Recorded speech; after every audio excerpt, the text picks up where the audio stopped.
আজকে গিয়েছিলাম একটা দিদি আর একটা বোনকে সাজাতে। আমার বাড়ি থেকে লোকেশনটা অনেক কাছের। প্রথমেই বলে রাখি, আমি কোনো প্রফেশনাল মেকআপ আর্টিস্ট নই। মেকআপ করতে আমার ভালো লাগে, মানে নিজের করার থেকে অন্যকে মেকআপ করে দিতে আমার ভীষণ ভালো লাগে। আর আমি কোনো ব্রাইডাল কোর্সও কমপ্লিট করিনি। আমি যেটুকু শিখেছি ইউটিউব থেকে শিখেছি, আর আমি বেসিক বিউটিশিয়ান কোর্সটা কমপ্লিট করেছি। বাকিটা বন্ধুদেরকে সাজিয়ে যেটুকু নিজেকে তৈরি করতে পেরেছি, কতটা পেরেছি জানি না। আমার সত্যি মেকআপটা করতে সবাইকে ভালো লাগে। কিছু ভুলভ্রান্তি হলেও সংশোধন করে দেবে। প্রথমবার সাজাতে গিয়ে আমার না একবারের জন্যও মনে হয়নি যে একটা নতুন জায়গায় এসেছি, একটু তো ভয় কাজ করবে, তাই না?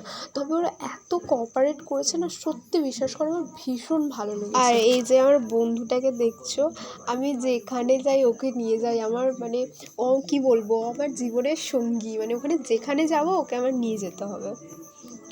আমার হাতে যে কাজগুলো আসে আমি সবাইকেই বলে দিই যে আমি কোনো প্রফেশনাল মেকআপ আর্টিস্ট নই। আমি যেটুকু করি সত্যিই ইউটিউব থেকেই করি, আর আগেই বললাম বন্ধুদেরকে সাজিয়ে যেটুকু হয়েছে। তো সেই জন্য যাদের ভালো লাগে তারা বলে, তাদেরকে সাজিয়ে দিই। আর বাদবাকি তো এর পাশে আমার আঁকাটা রয়েছেই। আঁকাটার প্রতি আমার আলাদা ভালোবাসা রয়েছে। আমি দেখছি আঁকাটাকে তোমরা ভালোবাসা দিচ্ছ, এভাবেই ভালোবাসা দিয়ে যেও। আর হ্যাঁ, লুকটা কেমন লাগলো অবশ্যই জানিও। আর যদি ভিডিওটা একটুকুও ভালো লেগে থাকে লাইক দিও, আমি ভীষণ খুশি হব। দেখা হচ্ছে পরের ভিডিওতে। টাটা।